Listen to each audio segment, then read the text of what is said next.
The Guyana Power and Light Inc. has forged a partnership with Urbicon Concessions Investments to introduce a Powership in an effort to boost the nation's power supply.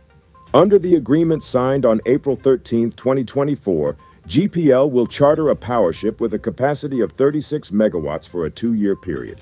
The Powership, operated by UCI, is a subsidiary of UCC Holdings based in Qatar, with a strategic alliance with Powership International, a Turkish company. According to the contract terms, GPL will pay a monthly charter fee of 6.62 US cents per kilowatt hours for the Powership's utilization, along with a monthly operation and maintenance fee of 0.98 US cents per kilowatt hours.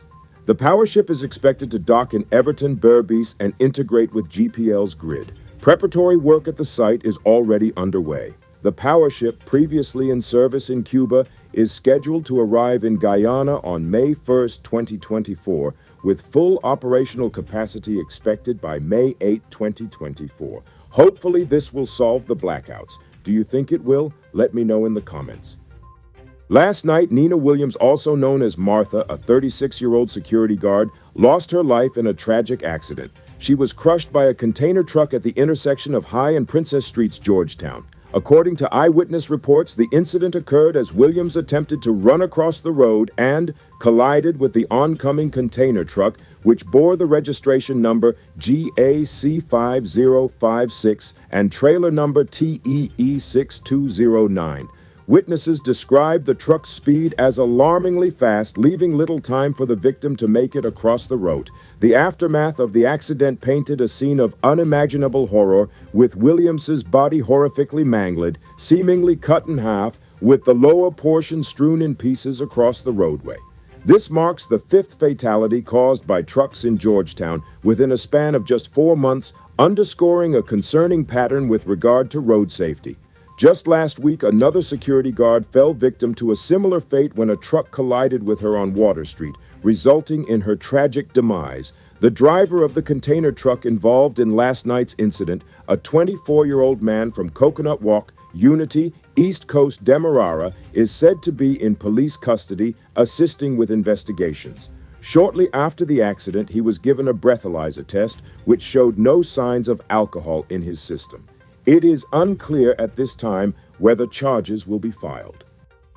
The New Amsterdam community is mourning the loss of 9-year-old Ariana Mahabir, who tragically passed away on Monday, April 15, 2024, after being admitted in critical condition at the regional hospital.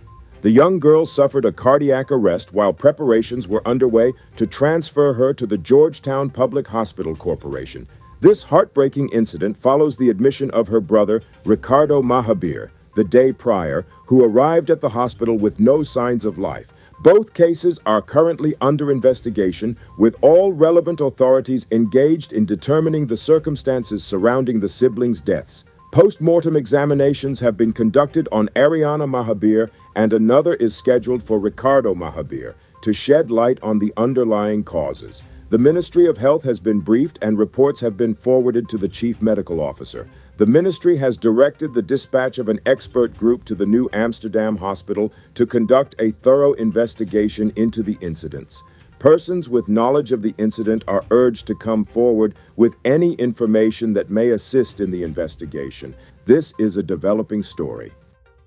In a recent phone call, U.S. Deputy National Security Advisor John Feiner and Guyanese President Irfan Ali discussed regional security and stability, as well as strengthening bilateral relations between Guyana and the United States. The U.S. reiterated its unwavering support for Guyana's sovereignty, particularly in its territorial dispute with Venezuela. The call also highlighted the U.S.'s involvement in security exercises and support for the Guyana Defense Force. Furthermore, both leaders emphasized the importance of international support for Haitian-led efforts and the multinational security support mission, aiming to restore security and facilitate free and fair elections in Haiti. President Ali and the U.S. official also addressed shared priorities, including energy security and climate change. A regional councilor allegedly threatened supporters, stating that those who don't purchase hot dog tickets linked to his party may be excluded from government cash grants set for distribution. The counselor, identified as Sadiq Ahmad, reportedly emphasized his seriousness in a circulated voice note, warning that those not supporting the party by buying tickets could face repercussions. When questioned about the issue, Ahmad declined to comment. Reports suggest that he was involved in soliciting hot dog sales as part of a party fundraiser earlier.